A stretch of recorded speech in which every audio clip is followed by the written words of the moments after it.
capítulo de número 15, nós vamos ler do verso 25 ao 32.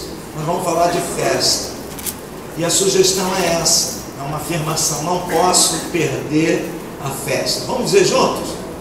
Não posso perder a festa. A gente vai pensar um pouquinho, de que maneira a gente perde a festa. Boa, essa festa é interessante, é boa. Uma festa. Tem gente perdendo aí. Oi? Tem gente perdendo. É verdade. Eu quero pensar nisso, refletir sobre isso. Eu já perdi festa também. Você já perdeu. Mas agora eu não quero mais perder. Mas depois. Tá bem? Vamos ler então, verso 25. O filho mais velho estivera no campo, e quando voltava, ao aproximar-se da casa, ouviu a música e as danças. Chamou um dos criados e perguntou-lhe o que era aquilo. E ele informou: veio teu irmão, e teu pai mandou matar o novilho cevado, porque o recuperou com saúde. Ele se indignou e não queria entrar.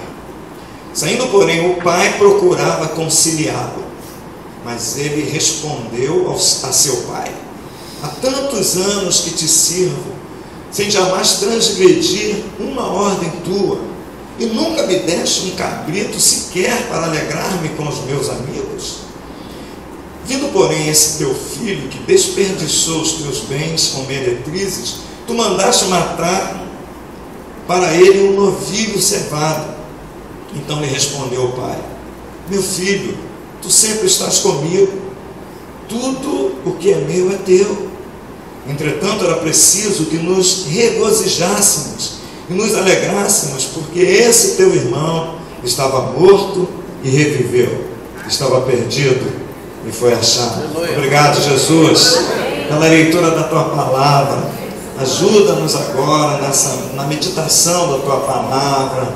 Dá-nos entendimento, revela a tua palavra a cada vida neste lugar, Senhor. Revela aos nossos corações toda a grandeza, Senhor, da tua palavra, tudo que está, Senhor, profundo, que está lá no profundo. Revela ao meu coração, revela a cada coração neste lugar, em nome do Senhor Jesus. Sejamos daqui alegres, renovados, e saiamos desejosos de participar da festa, da alegria, do prazer de te adorar e te servir, Pai, em nome de Jesus, amém.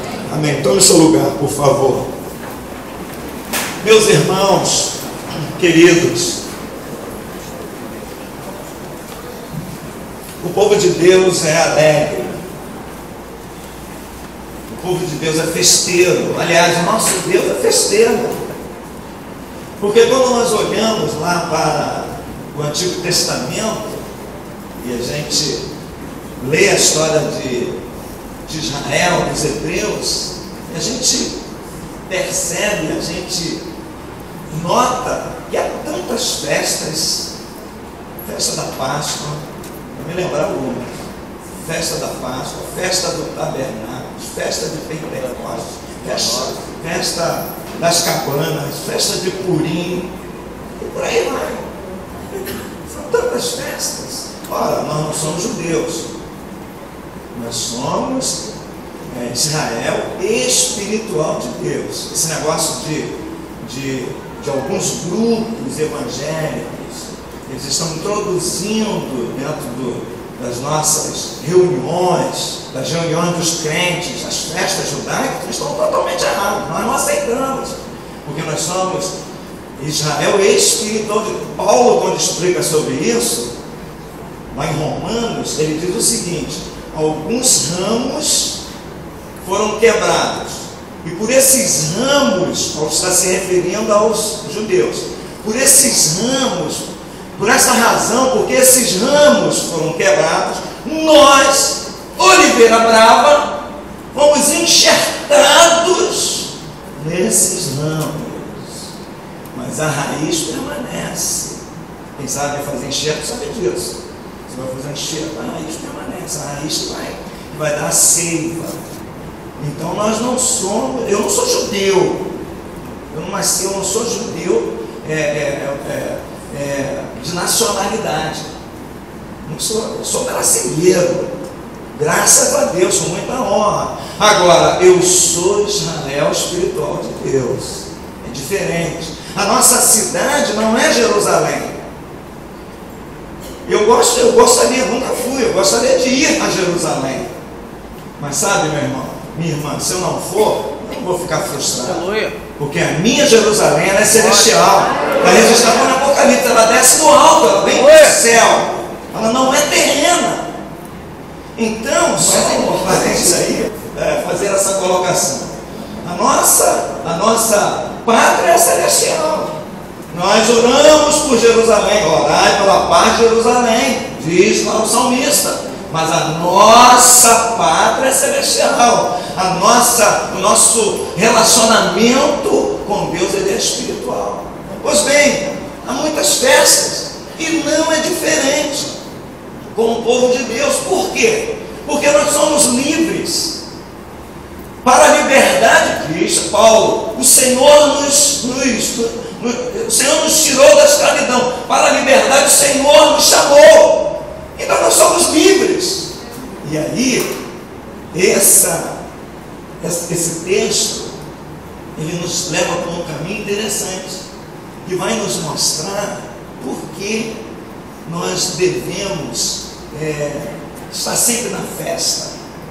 Há uma festa que Deus prepara para nós.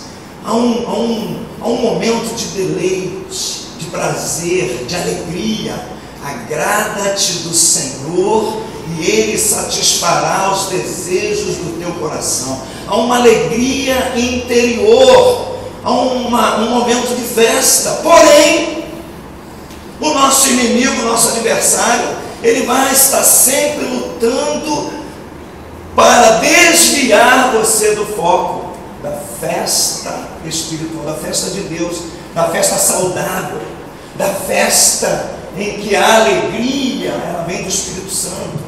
Eu não me alegro com outros tipos de elementos, eu me alegro com a presença de Deus. Eu me alegro com a presença do Espírito Santo, Ele quer a minha alegria. Porque as bênçãos do Senhor é que enriquece, e com elas não vem desgosto. Eu não vou ficar desgostado, eu não vou fazer bobagem, eu não vou fazer coisa errada que eu venha depois a me arrepender. E o diabo sabe disso, e ele vai sempre tentar nos desviar para que possamos sair da festa real, da festa que é verdadeiramente alegria que vem do alto, da festa em que nós vamos nos alegrar com o Senhor, uma alegria saudável. Pois bem, esse texto nos dá uma direção interessante. Por quê? Porque a história desses dois filhos, mas o tradutor da Bíblia, ele colocou que é a parábola do filho pródigo. E nessa parábola do filho pródigo, ele narra a história dos dois filhos, mas ele dá ênfase ao filho pródigo, aquele filho que foi embora, saiu de casa, que pediu ao pai a sua herança, e esse pai era um pai bem, ele foi muito sensato com o seu filho. Ele atendeu o pedido do seu filho, porque afinal, se meu filho for meu pai, me dá herança, a minha herança, vamos supor, Rominho, Rafael, chega para mim e fala, da minha herança. Peraí, eu morri ainda, cara. Está agorando a minha morte, cara.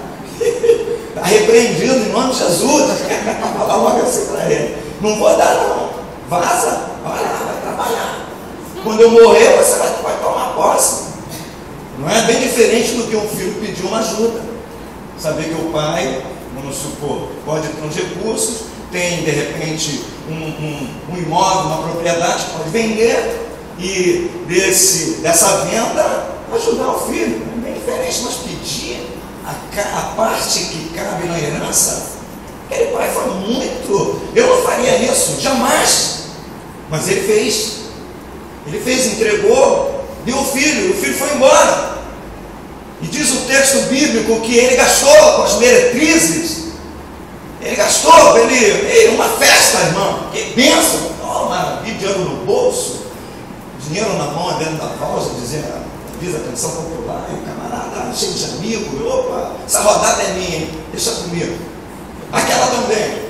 Não, você, por minha, aliás, vou fechar esse espaço aqui, é tudo por minha conta. Assim, muito dinheiro. E vamos comer, vamos beber. Amanhã nós vamos morrer, então vamos aproveitar. É assim, é a visão mundana, é a visão que Satanás coloca na gente, é a visão do sistema. Vamos aproveitar. É o sistema do hedonismo entrando na nossa vida, no nosso meio. Vamos aproveitar. O importante é ser feliz, meu irmão. O importante é ser feliz. É isso que o diabo tenta jogar na gente. É essa a mensagem do mundo. Esse é o sistema que nós vivemos. E a gente tem que ficar batendo. E a gente precisa estar focado na palavra de Deus para a gente refutar isso. Não quero isso. Eu quero me alegrar assim na presença do Senhor. Eu quero me alegrar assim com os meus irmãos. Eu quero me alegrar assim, um tipo de alegria que seja saudável, que não vai me trazer problema. E o menino foi e gastou tudo e ficou no sufoco, lógico. Penou, vai para o fundo mesmo. A gente, quando foge, sai debaixo da proteção do pai, da família, da proteção de Deus, dos cuidados de Deus, a gente desce fundo. E meus irmãos, é real o que Jesus falou. A casa limpa e adornada, sem ninguém vazia, o diabo vem e traz mais os demônios. O demônio vem e traz mais 7 demônios, pior do que aquele. Os caras são terríveis, eles entram para arrebentar mesmo. E eles vêm e colocam a gente lá no fundo, arrasa. Quantos crentes, ex-crentes eu conheço aí, que estão arrasados, estão numa miséria terrível, mas são endurecidos, coração fechado. O diabo cega o entendimento para que essas pessoas não vejam, elas não conseguem mais ver a luz de Jesus brilhar. E aí, sabe qual a orientação que eu sempre dou? Não deixe chegar a esse ponto. Não deixe. Aleluia. Aborte, bloqueie, antes que chegue nesse ponto. Pois bem, aquele moço foi lá, fundo do poço, de desgraça. E um dia, diz a Bíblia, que ele caiu em si. Ele estava lá, dividindo com os porcos alimento. Camarada que tinha tudo dentro de casa: amor, carinho, compreensão, a presença do pai, conselho, exortação, disciplina. Porque a gente só quer, na realidade, a gente só quer o bônus. O ônus não interessa. O ônus é bom, né? É igual ler Bíblia, caixinha de promessas. Que maravilha! Só tira coisa boa. Hoje o seu dia será maravilhoso. Tira mais um. Hoje é meu dia de sorte. Aí, por aí afora. Mas quando você abre a Bíblia para ler, ou seja, comprometimento com Deus. Aleluia. Sabe o que é isso? Comprometimento é você ler a Bíblia todos os dias.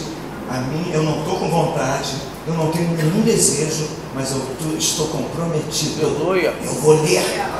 Eu vou ler em virtude do meu comprometimento. Amém, Jesus. Eu não vou. O comprometimento tem essa característica. Eu não vou olhar para aquela mulher. Por quê? Eu estou comprometido com a minha mulher. Ponto. Por que você não vai olhar? Porque ela não é bonita? Porque ela não atrai? Não.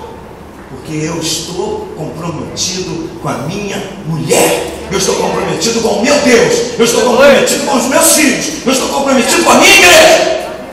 Eu tenho comprometimento. Ponto. E eu refruto isso dessa forma. Não deu um certo, eu jogo outro. Não deu certo, eu jogo outro. Eu bombardeio uma arma. Minha arma tem sempre essas balas. E eu vou atirando contra essas ideias. Pois bem, o rapaz caiu em si e volta. Quantos empregados na casa do meu pai desfrutam de tantas coisas boas? Eu aqui, vivendo essa vida miserável, desgraçada. Voltarei e vou dizer: olha, pai, pequei contra os céus e a terra. Não sou digno de você chamar teu filho. Trata-me como um dos seus empregados. Irmãos, verdadeiro arrependimento, verdadeira noção, entendimento do que eu fiz. Tem gente que erra, peca e fica: Meu Deus. Nossa, eu acho que isso é pecado, não. Onde está na Bíblia. Não é? Às vezes somos assim. Eu quero procurar na Bíblia certas coisas, são princípios com Deus, relacionamentos com o Senhor. Pois bem, o rapaz volta. E para surpresa dele, o pai estava esperando. De braços abertos. É assim que Deus faz. Sempre nos espera debaixo de braços abertos. E ele está esperando. E aí é uma grande festa. Ele faz uma festa, porque o filho voltou. O filho volta. É uma festa, uma alegria. Estava morto, estava perdido, não sei onde esse menino andava. Não é como hoje. A gente tem os meios de comunicação aí, tem telefone, tem internet, tem um monte de troço. O camarada viaja, parece que nem viajou. Meu neto, por exemplo, lá em Brasília, eu falo com ele por aquele Skype. E ele olha para o vovô, eu falo assim: vamos jogar bola com o vovô? Eu jogo a bola, tadinho, inocente, ele vai pegar. Eu não entendo. Eu trouxe tão real que ele parece que ele está ali com a gente. Eu não entendi nada disso. E o filho volta, o pai está esperando, é uma alegria, uma festa, ele dá uma festa. Aí que começa a nossa mensagem propriamente dita. Uma festa e o filho chega. E o filho estava lá no campo, trabalhando. Gente que não tem tempo para nada, gente só vive no campo. Nada contra quem trabalha. Gosto, trabalho muito, gosto de trabalhador. Aliás, se você descobrir uma forma de ganhar dinheiro sem trabalhar, fale comigo, eu também quero. Gosto, você trabalha muito, mas olha só, cuidado. Tudo na vida é assim, precisamos tomar cuidado. A rapaz está lá no campo trabalhando, o irmão chega, há uma festa, e aí a gente aprende algumas coisas. Primeiro, cuidado com as armadilhas que nos fazem perder a festa. Trabalho demais, ocupação demais, pensar muita coisa, querer muita coisa. Cuidado, Salomão já nos alertou sobre isso. Cuidado com querer adquirir muito conhecimento, pois o conhecimento, o excesso de conhecimento nos envaidece, nos torna inchado. Eu estava vendo uma entrevista com um camarada, um escritor da academia de letras, e o camarada, meus irmãos, era o próprio Deus, porque eu elaborei isso, eu fiz isso, eu criei isso, eu montei isso, e falei, meu Deus, tenha misericórdia desse homem, cara, todo orgulhoso, altivo, realmente conhece muito, sabe tudo, conhece de tudo.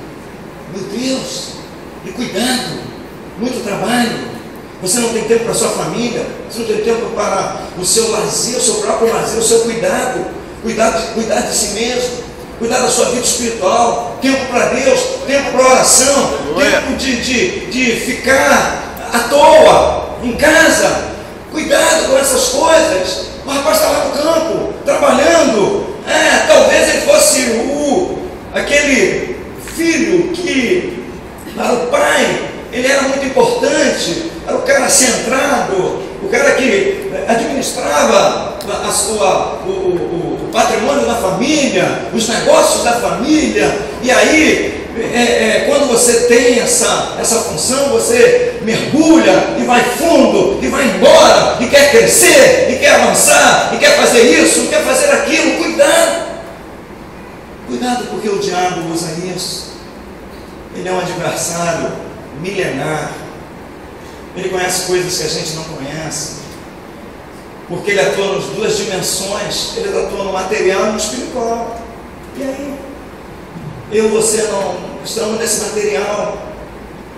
Um momento ou outro Deus pode nos dar uma visão no campo espiritual, mas o diabo não, ele é perigosíssimo, é um adversário perigoso, e ele vai tentar desviar você do alvo, da festa, da alegria, do prazer verdadeiro. Então, a primeira coisa, cuidado com as armadilhas que nos fazem perder as festas. A segunda coisa que a gente precisa aprender, número 2, está no verso. Dá uma clicada aí, por favor. A segunda coisa que nós precisamos aprender é: o rapaz, ele não procurou o pai, e sim outra fonte. O que ele fez aqui? Quando ele chegou, ele diz aqui o verso de número 26, chamou um dos criados e perguntou o que era aquilo. Gente, às vezes vai na fonte errada, na pessoa errada, no lugar errado, fala com quem não deve falar. E aliás, meus irmãos, uma das coisas que mais os crentes erram é ficar falando para o outro. Às vezes você fala o teu problema para o teu irmão, você espalha o teu problema, espalha, porque o outro vai reproduzir o que você falou em off. Não faça isso. Fale para algumas pessoas que vão te ajudar.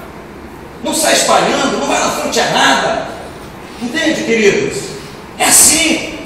Algumas pessoas elas se portam dessa maneira. E a gente precisa bloquear isso. Porque o diabo, ele é aproveitador, ele se aproveita disso. E daqui a pouco você está brigando com algumas pessoas. Então não faça isso. Vá na fonte certa. Fale com a pessoa certa. Ao invés desse rapaz procurar o pai, vai procurar o empregado. Procure o teu pai. Fale com o teu pai. Dobre os teus joelhos e fale com o teu pai. Fale com ele. A Bíblia tem vários exemplos de situações desta maneira, de situações como essa, nessa linha, nessa direção.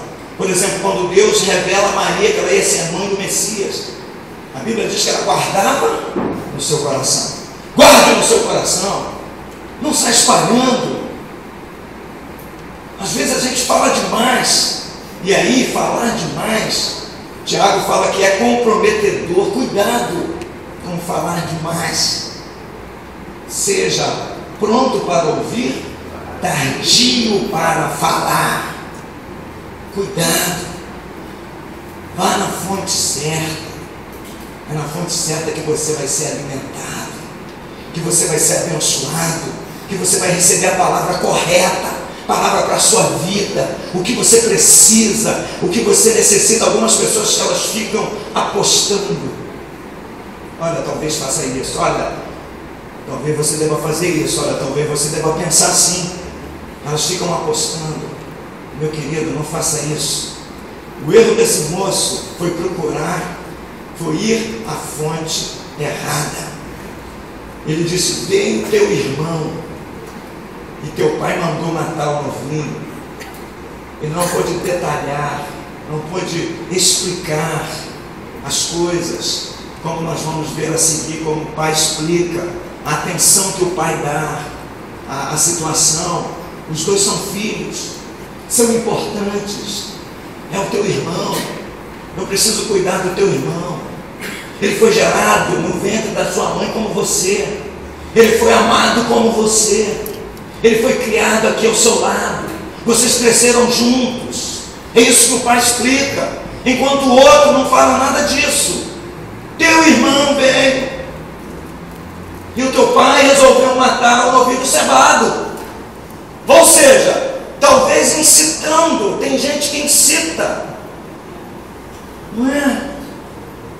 Uma coisa sutil, até diabólica, para encher o teu coração, para encher a sua mente. Aquele caso quando o homem chega em casa do trabalho, ou a mulher, né, que hoje estão assim trabalhando, os dois estão, e um problema em casa, aí alguém, o primeiro que chegou, e fala: olha, aquela situação, aquele fulano, aí incita o seu cônjuge, o seu companheiro, a sua mulher, a semelhança de Jezabel com Acabe. Você vai permitir isso? Ô Acabe, afinal quem é você? Você é rei, cara. Você pode mandar, você que manda nessa nação. É gente incitando guerra. Cuidado.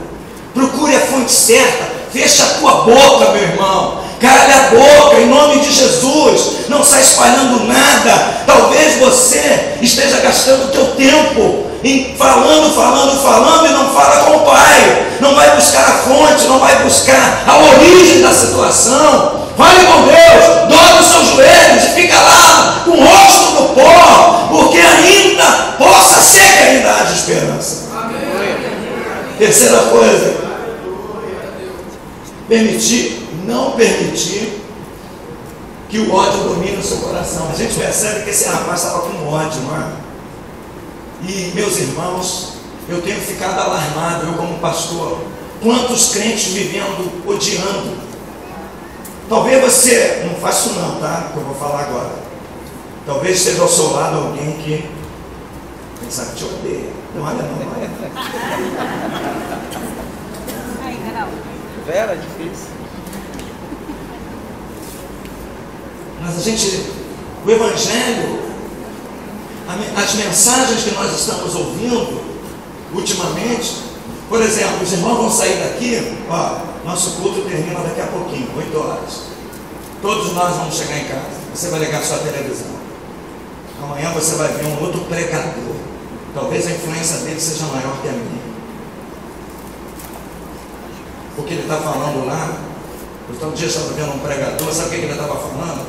Ele falou em Israel, ele falou no óleo, ele falou em tudo quanto é coisa, menos em Jesus. E ele falou que aquele método daria certo. Aquele método que ele estava estipulando era perfeito, infalível. E aí, sabe o que vai acontecer com você? Com um tipo de pessoas que estão sendo ensinadas com esse tipo de ensinamento, elas estão desprezando Deus, elas estão deixando Deus de lado. O Espírito Santo não é mais o guia, o mestre, não é mais aquele que convence.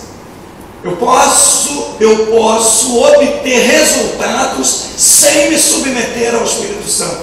Aliás, por que falar em Jesus? Eu posso questionar essas pessoas. Por quê? Jesus vai atrapalhar eles. É verdade. Jesus vai atrapalhar esse tipo de mensagem. Então não permita que o ódio domine o seu coração. Aquele moço estava odiando. A expressão dele, ele diz assim, ó, aqui. Primeiro que ele fica indignado, ele não quer entrar. É como que ele dissesse assim: caramba, essa casa não é mais minha. Ou seja, quando o irmão saiu, ele se sentiu o dominador, o rei. Agora eu estou sozinho, o quarto é só meu, é todo o meu espaço, eu posso fazer o que eu quero aqui, eu domino agora essa área. Aquele que me atrapalhava foi embora, eu estou sozinho. Um comportamento egoísta. Ele era, acima de tudo, um indivíduo egoísta. Estava na casa do pai, mas era egoísta. Ódio e egoísmo se combinam, eles se combinam. Quando você odeia, é porque você é egoísta. Há uma combinação perfeita. Ódio e egoísmo. Eu quero para mim. Percebem as crianças que a gente precisa trabalhar o caráter dos nossos pequeninos, porque eles começam a desenvolver o egoísmo. O presente é só meu, os brinquedos é meu. Aí chega um coleguinha para brincar, ele não deixa, é dele. Aí você precisa trabalhar isso, porque o egoísmo, o ódio, fazem parte da nossa natureza caída, fazem parte da nossa carne.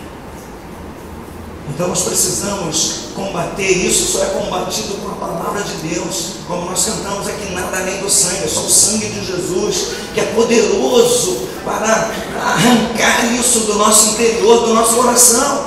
Pois bem, o moço, ele está vivendo agora sozinho dentro de casa. O seu egoísmo o faz deter toda a atenção do seu pai e da sua mãe. Se é que ele tinha mãe, a Bíblia não fala, o texto não revela isso. Mas toda a atenção deles é voltada para esse moço. Ele agora reina absoluto. E diz o texto que ele se indignou. E ele responde ao pai. Veja o que ele responde no verso do número 29. Ele diz assim, ó: mas ele respondeu a seu pai: há tantos anos que te sirvo, sem jamais transgredir uma ordem tua, e nunca me deste um cabrito sequer para alegrar-me com os meus amigos. Vindo, porém, este teu filho,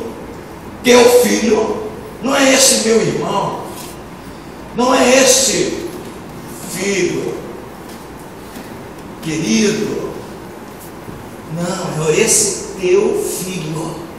Olha o ódio, o egoísmo. Meus irmãos, a gente precisa combater isso dentro da igreja. A gente não pode se acomodar. A igreja não pode conceber esse tipo de comportamento. Você não pode aceitar. De repente, se você tem esse conceito, essa ideia de ficar olhando para o outro, para aquele que de repente falhou, caiu, tropeçou, e você, com a tua autojustiça, se afirmando: fulano caiu, tropeçou e está aí, trabalhando, fazendo e acontecendo. E eu, que nunca caí, nunca tropecei. Entende? Essa autojustiça, essa guerra, essa falta de amor. O apóstolo Paulo fala que nós devemos ter todo esse cuidado com a nossa caminhada espiritual. Nós estamos firmados na rocha que é Jesus. Porém, nós vivemos neste mundo e estamos cercados por uma série de ameaças. O inimigo, ele lança as suas cascas de banana para nos derrubar. E Paulo alerta da seguinte maneira: aquele que pensa que está de pé, cuide para que não caia. Você pode cair sim, você pode tropeçar. Quando Paulo escreve aos Colossenses, vamos primeiro ler Filipenses. Paulo escreve a carta aos Filipenses, ele fala uma coisa interessante. Olha só,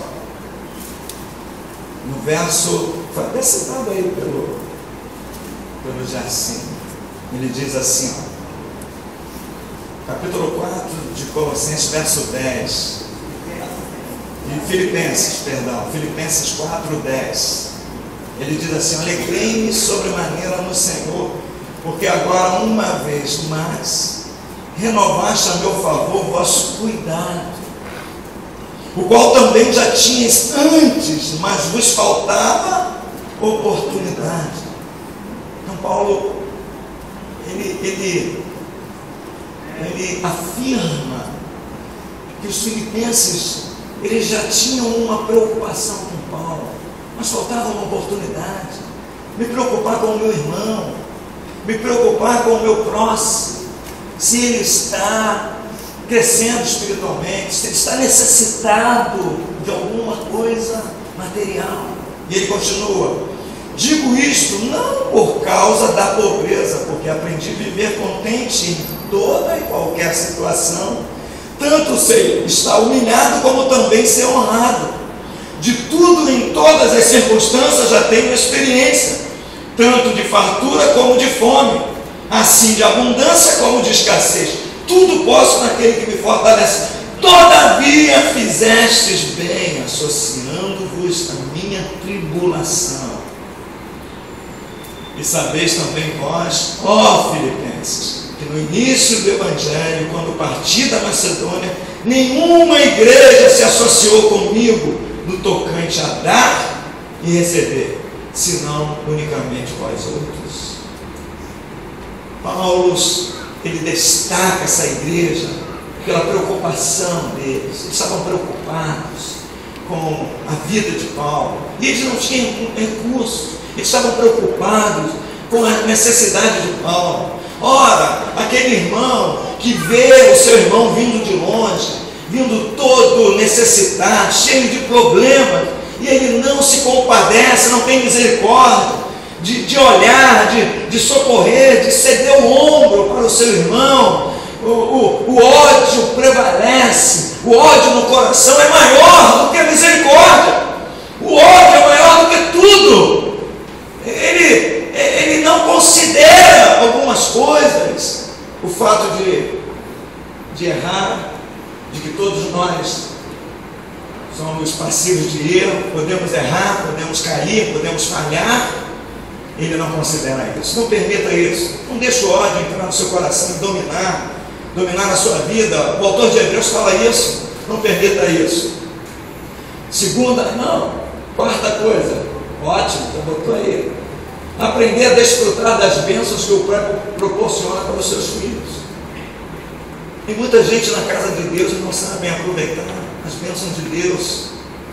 Você sabia que há uma diferença entre o comportamento do homem e o comportamento de Deus? O comportamento de Deus é que Deus transforma maldição em bênção, não é? Deus transformou a maldição que José estava vivendo, que pensaram que ele ia sucumbir, está registrado lá em Gênesis capítulo 50, em bênção. É exatamente isso que ele falou aos seus irmãos. Os irmãos pensavam em vingança. Ele agora vai se vingar da gente. E ele disse: eu não sou Deus. Não sou Deus. Deus transformou essa situação que vocês pensavam que iam me derrubar e acabar com a minha vida. Mas Deus transformou. Deus me deu graça. Deus me deu vitória. E agora nós, homens, transformamos bênção em maldição. Deus abençoa de vez a gente, abre uma porta boa de emprego, de trabalho, uma possibilidade de crescer, e aí a gente transforma isso em maldição. A gente some da igreja, a gente vai embora, Deus dá uma namorada, um namorado bonito, né? E aí a gente vai embora. Agora não tem tempo mais, ela está namorando, a gente precisa se conhecer, pastor. Tem que namorar. O senhor não deixa namorar na igreja. Não deixa não. Amém. Tem que namorar fora. Então a gente tem que ter tempo para namorar. Aí vai embora. E pior quando desmancha o namoro. Aí somos dois. Que desgraça, irmão. Não é só namorar, não. Aí eu perco os dois. Eu falo, vai ter casa amanhã. E não pode divorciar. Por quê? Entende? As pessoas são abençoadas e elas não sabem lidar com isso. É verdade. Deus vai abençoando materialmente, vai abençoando espiritualmente. Espiritualmente, às vezes a pessoa vai crescendo, vai aprendendo, vai crescendo, dá aula na escola dominical e daqui a pouco começa a pregar e daqui a pouco fica: pastor, você não vai me dar oportunidade não para pregar? Não, não tem oportunidade não. A nossa visão é outra. Vou te dar a oportunidade no dia que eu achar que Deus vai dar. Aí, pessoal, vou embora. Acabou o meu tempo nessa igreja. Assim que as coisas acontecem. Ao invés de ficar lá no quietinho, esperando Deus agir, Deus trabalhar. Afinal, o coração do homem resiste ao poder de Deus? Não anda assim. Não. Eu me lembro quando, antes de eu ser pastor, alguém chegou para mim e falou: pastor não, eu não era pastor, me convidou para ir para uma determinada igreja. Olha, você vai ser pastor agora, e saiba que nem na Maranata você nunca vai ser pastor. Eu falei: tudo bem, não, tenho o maior carinho por você, mas não é normal não, eu não estou aqui para ser pastor. E aliás, ser pastor é um peso muito grande.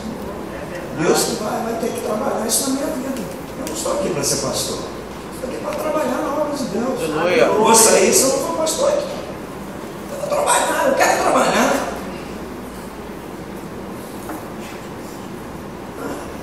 A gente nomeia os diáconos. Por que nomeia os diáconos? Por causa do serviço que eles fazem antes de serem nomeados. Eles são reconhecidos. Não vou nomear um fulano para ele trabalhar. Que nada. Vou nomear um fulano para ele trabalhar. É inverter o negócio. Isso não existe.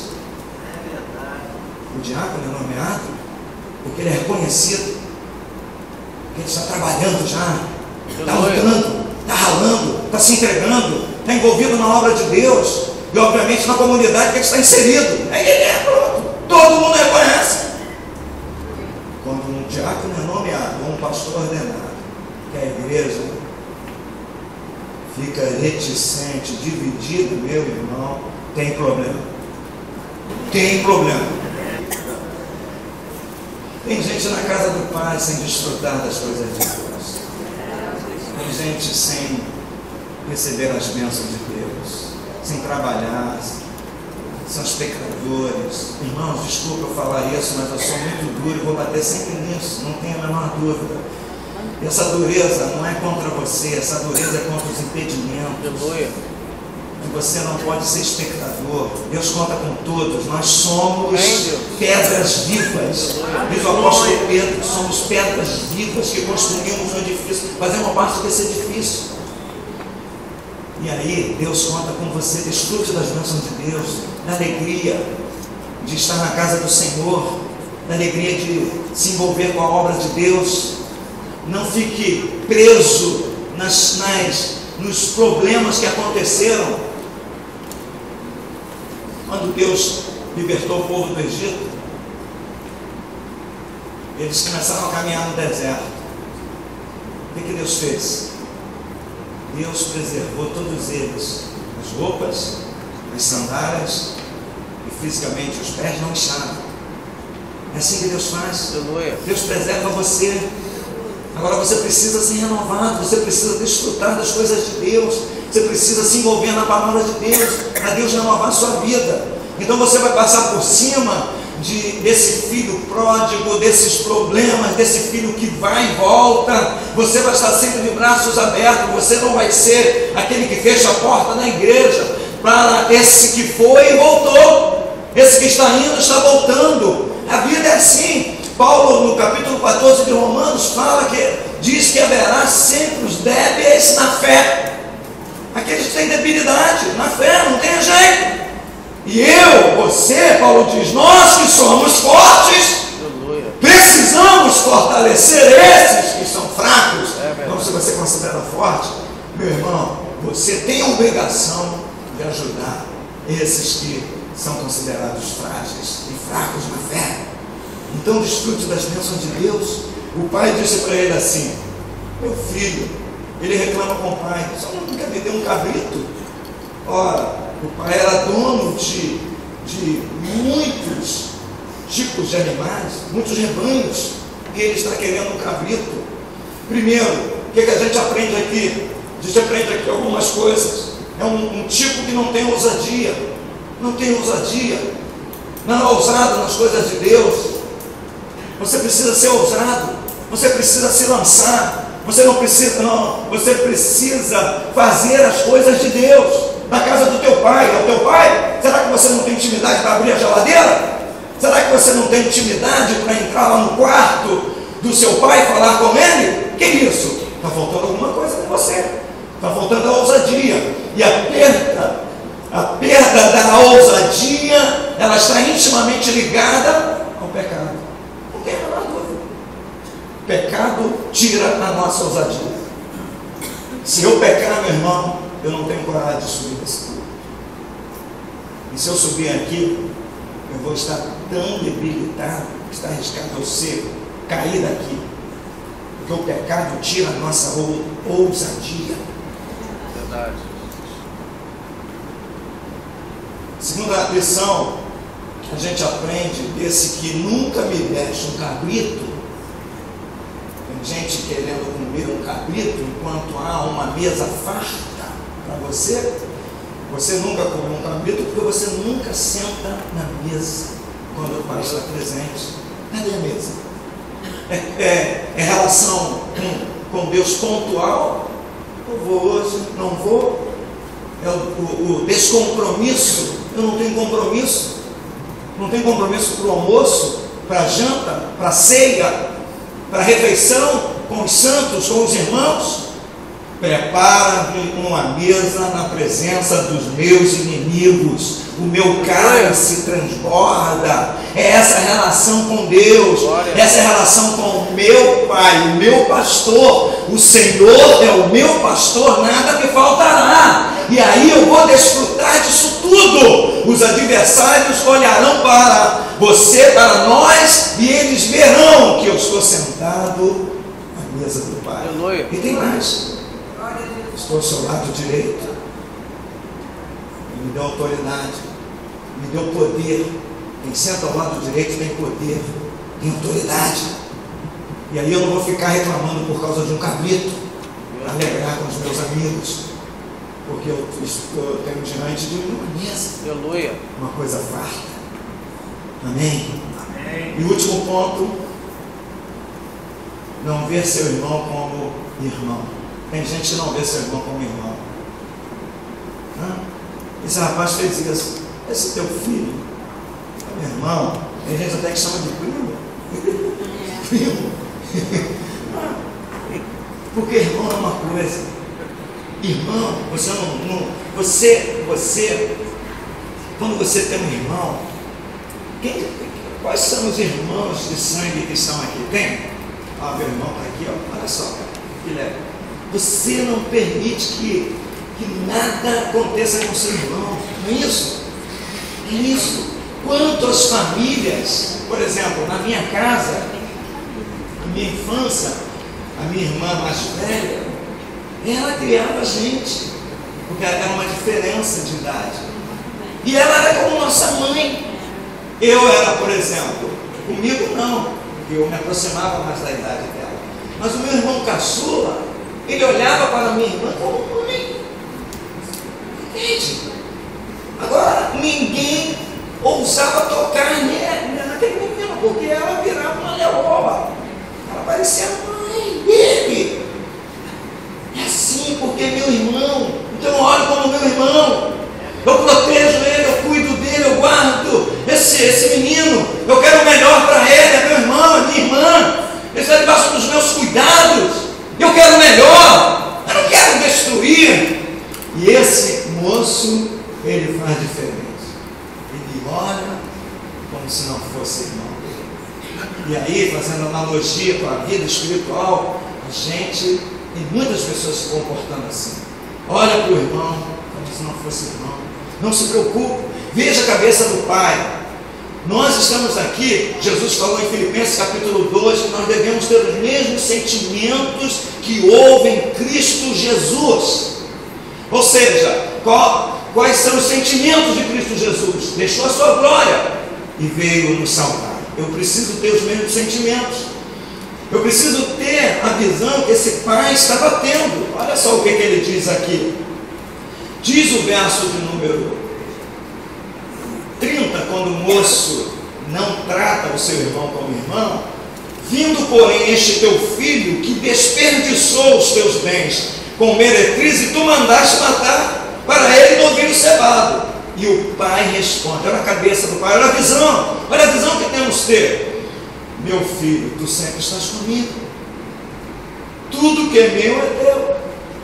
Entretanto, era preciso. Aí ele começa a pregar. Você precisa pregar para o seu irmão. Você precisa ensinar essa verdade. É uma verdade, é verdade absoluta. Entretanto, era preciso que nos regozijássemos e nos alegrássemos, porque o teu irmão estava morto e reviveu, estava perdido e foi achado. Esse é o grande motivador nosso. Quando um pecador se arrepende, há uma festa no céu. Se há festa no céu, meu irmão, é princípio para que tenhamos uma grande festa aqui. Eu preciso me alegrar quando o meu irmão volta, quando alguém se arrepende, quando uma família, um casal se reconcilia, quando há alguma conversão. Eu preciso estar alegre. Eu não quero saber do que aquele homem fez, do que aquela mulher fez. Eu só sei de uma coisa: que Jesus é poderoso e Ele perdoou, e eu preciso acompanhar esse pensamento, esse princípio do nosso Deus. Amém? Amém. Vamos chegar de pé, não no sistema religioso. Não posso ser religioso. Como a Mariane falou, a religião ela mata a gente. Porque tem regras, são tantas regras que nos afasta de Deus. Essa é a aplicação correta, mais correta no meu dia a dia, na minha vida. Eu não posso olhar com esse tipo de olhar, nem olho por olho, dente por dente. Pecou, tem que ser punido. não significa que vai ser passado a mão sobre a cabeça. Eu tenho certeza que o pai depois conversou. Eu tenho certeza que o pai depois restabeleceu o relacionamento, as regras daquele lar que era um lar de uma família equilibrada, de uma família que tinha valores, princípios morais. Mas existem momentos, irmãos, que a gente tem que